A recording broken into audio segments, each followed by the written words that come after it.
Well, hello again, YouTube. It's PD Two Finger, and today there's going to be a little background noise, so I wanted to show you guys the new pedal board. It's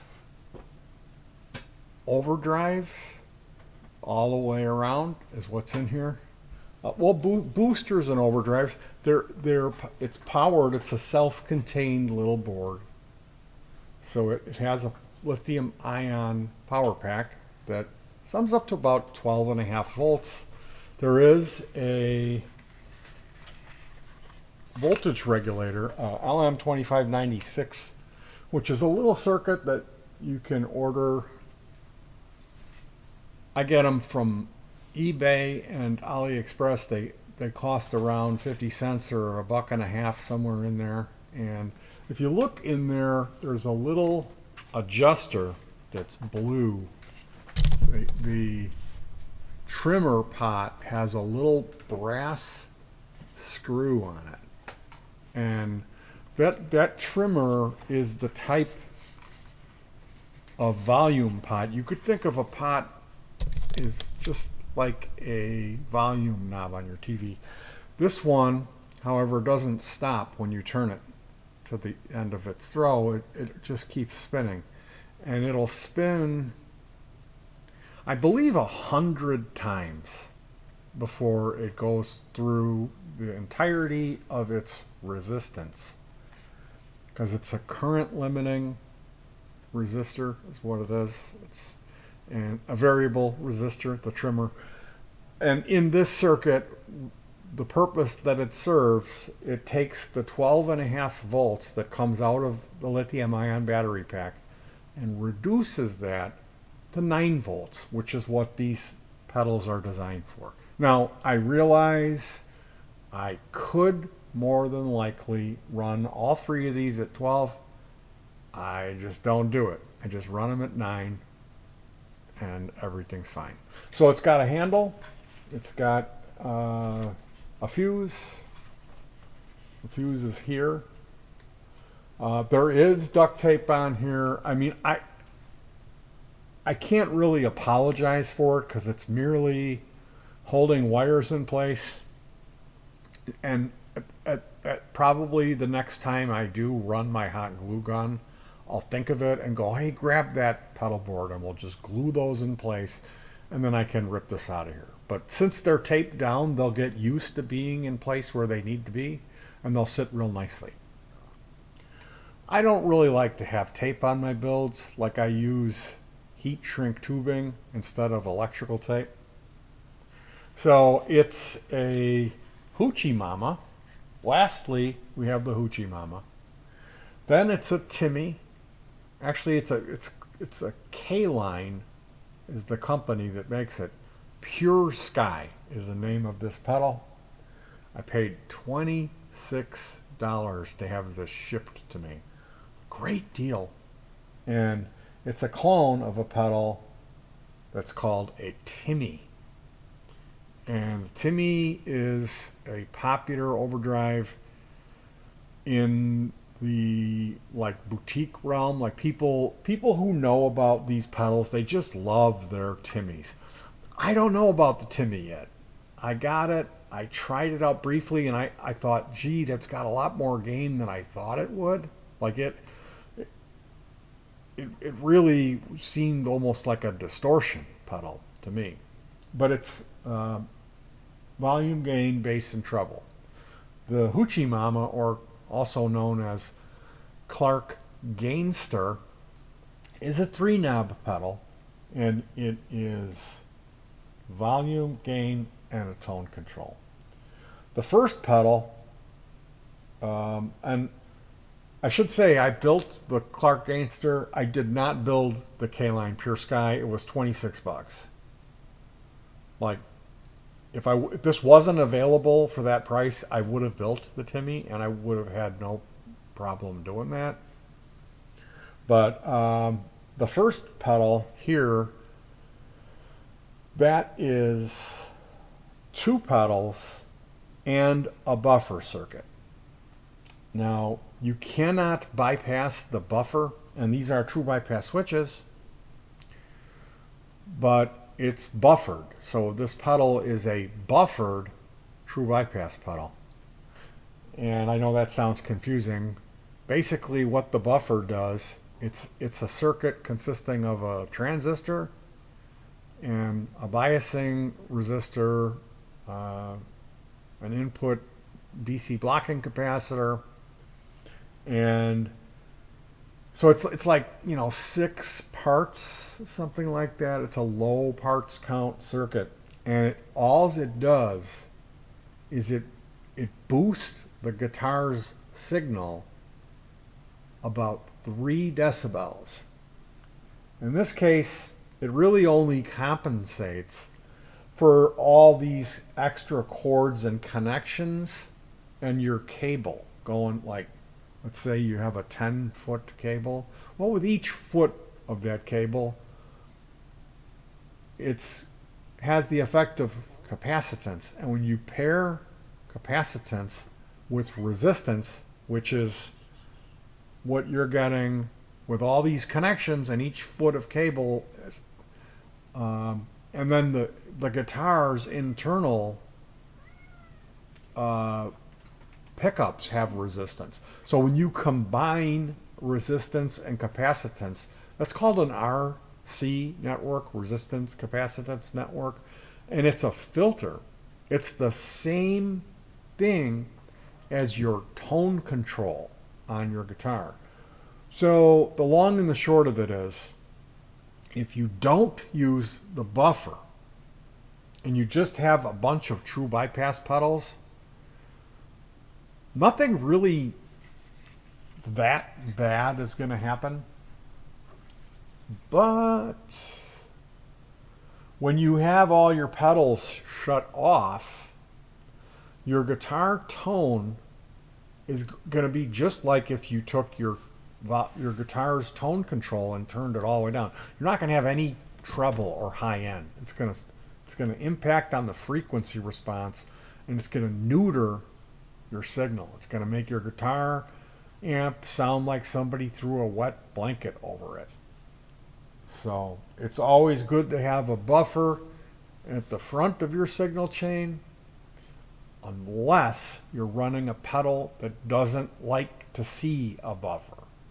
So in those cases, you can build a pickup simulator, which is a circuit with a transformer that matches the impedance of your guitar's pickups, and you can trick these types of circuits into thinking that they're directly connected to your guitar, even though they're not. So there is ways around it. And like guitar tone or pedals and amplifiers, it becomes complicated. And you kind of have to do some reading, and you kind of have to experience it for yourself to come to a point where you can accomplish all of your goals. Now this board is the second one that I made. Well, you know what? I've made quite a few pedal boards, but recently I made another one that's very similar to this, but it has a EP booster, a Benson preamp, and a Rev G3. Actually, right now it has a ZVEX show, a buffered show, a EP booster, and then that Rev G3. This one I built because I love the ZVEX show. I know in my past experience with this COT 50 circuit was that it just flipped my lid. I just couldn't believe how great it sounded. So I thought, I bet you if I paired those two together, maybe even ran them at the same time, I don't know. So we got to see. And then the Timmy is something that is new. I don't really know. And the Hoochie Mama I built a long time ago, and I tried it with my rig, and I really loved what it did.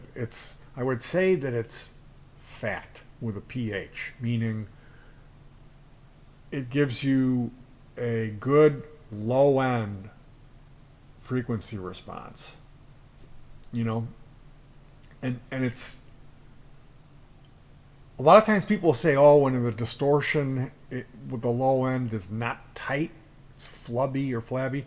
It's none of that. It just sounds phenomenal. This is a really, really good overdrive. As a matter of fact, this is built with carbon comp resistors and paper and oil capacitors. It's built, the components in it are all old tube amp parts, is what they are.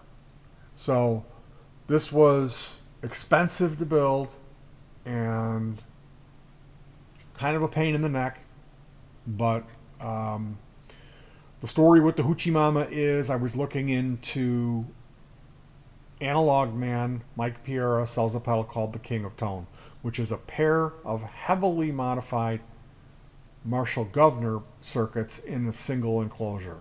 And there's a waiting list for that. Is it 3 years? Is it 3 months? I don't know. You pay him like $300 and then you wait.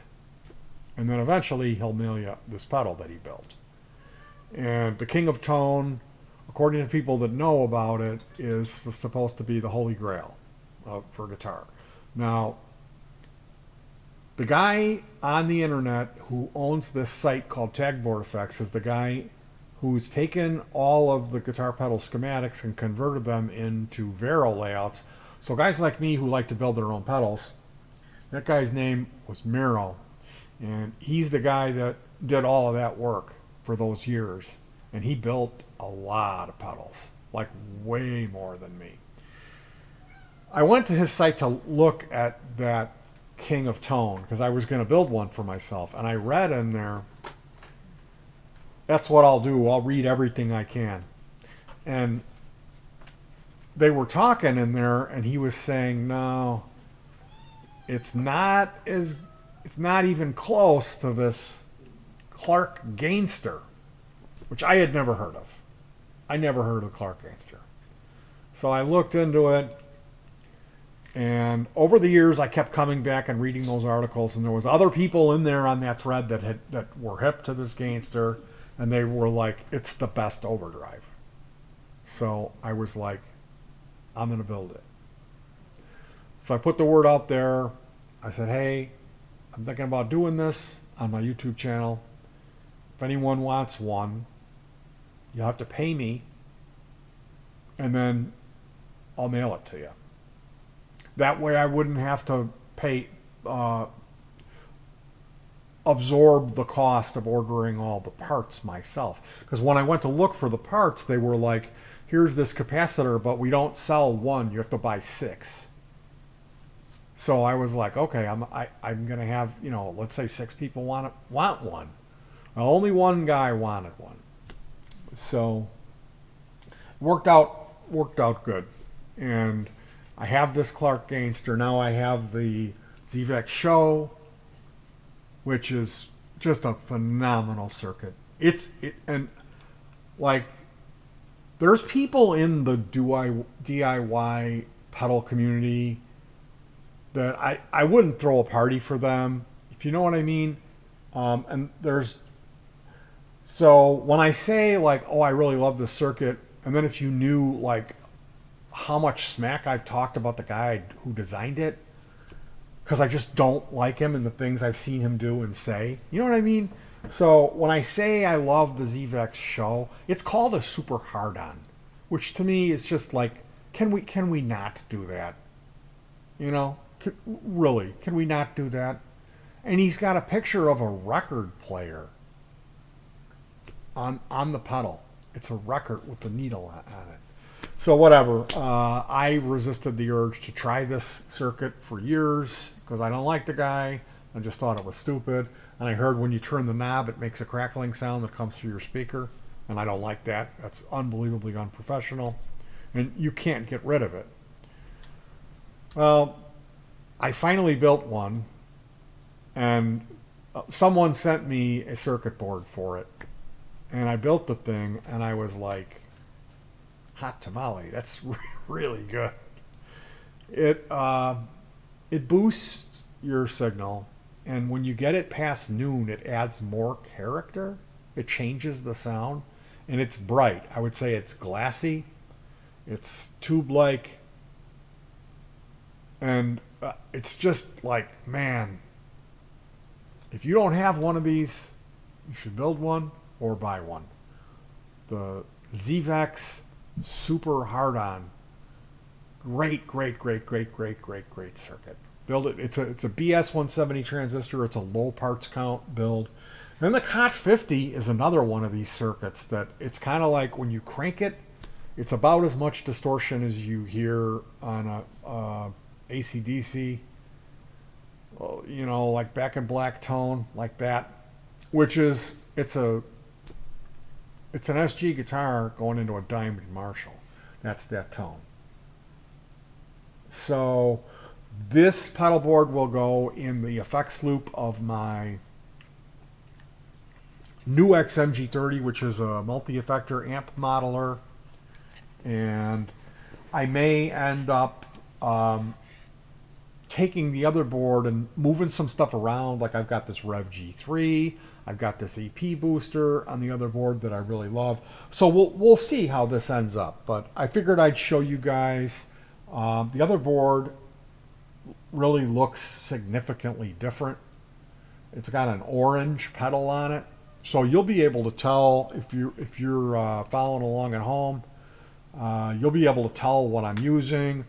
And real quickly, I've got some pictures here of the gut shots of the dual pedal that I built. So I really don't like using electrical tape, but I did use electrical tape.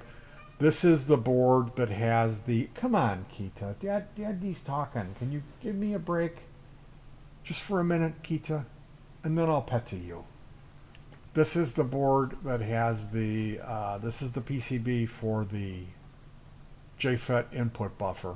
And it has a SMT adapter board because you cannot buy through-hole component JFETs anymore. You have to buy these tiny ones, and there's a separate adapter circuit board that you solder them onto.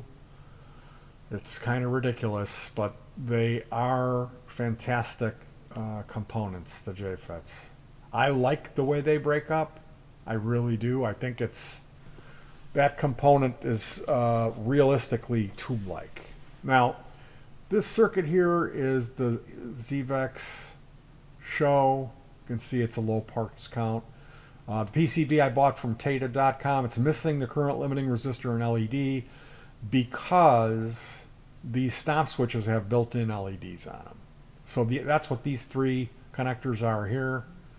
And I had to buy these PCBs. GuitarPedalParts.com sells them. It's a bicolor LED 3PDT stop switch PCB. And I used it was a 1K resistor, but they were the 10%. They were the brown ones, or 5%ers, and they were low. So the LEDs are considerably bright, more bright than I normally do. You can see I do use sockets for the active, but I'll tack it on one side. And then I use sockets for the clipping diodes, so I can change those out if I want. And this is the COT 50. And then basically the COT 50 is a one single potentiometer. And so I added a master volume control that's within the bypass loop of this switch, if that makes sense. So the signal comes in, it goes through this, it comes out, it goes to this switching circuit for this PCB, comes out here, goes to this switching circuit for this, which this is included in this circuit. And then it comes out of here and goes up to the output jack. I did a star ground configuration on the input ground point, so all of the grounds are connected to the input of the pedal, which I like to do it that way. I know it looks like a rat's nest, I know it looks like a mess, it looks like I don't know what I'm doing, because it's a rat's nest and I don't know what I'm doing.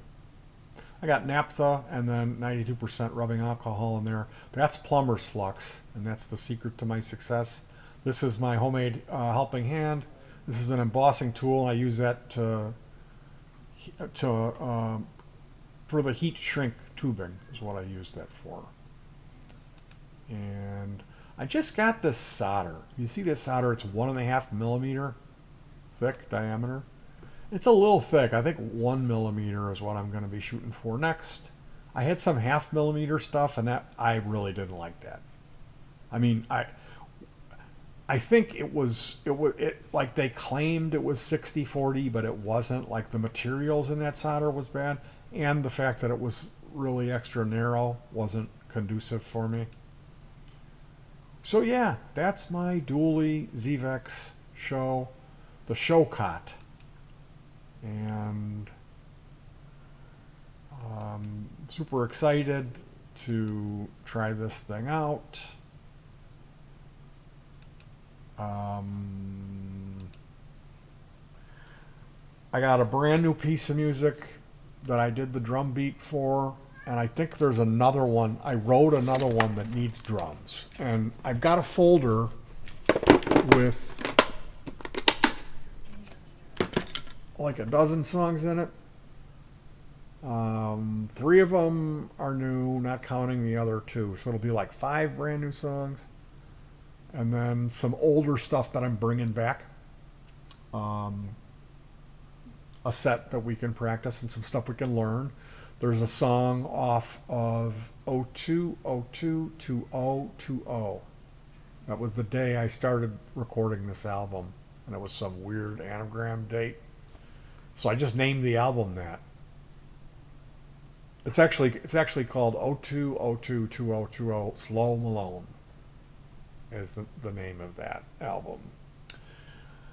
And the song is called Rocking Chair. My daughter was having a baby. She was asking around about a rocking chair, and then we just saw one. Somebody was throwing it out, and it was nice.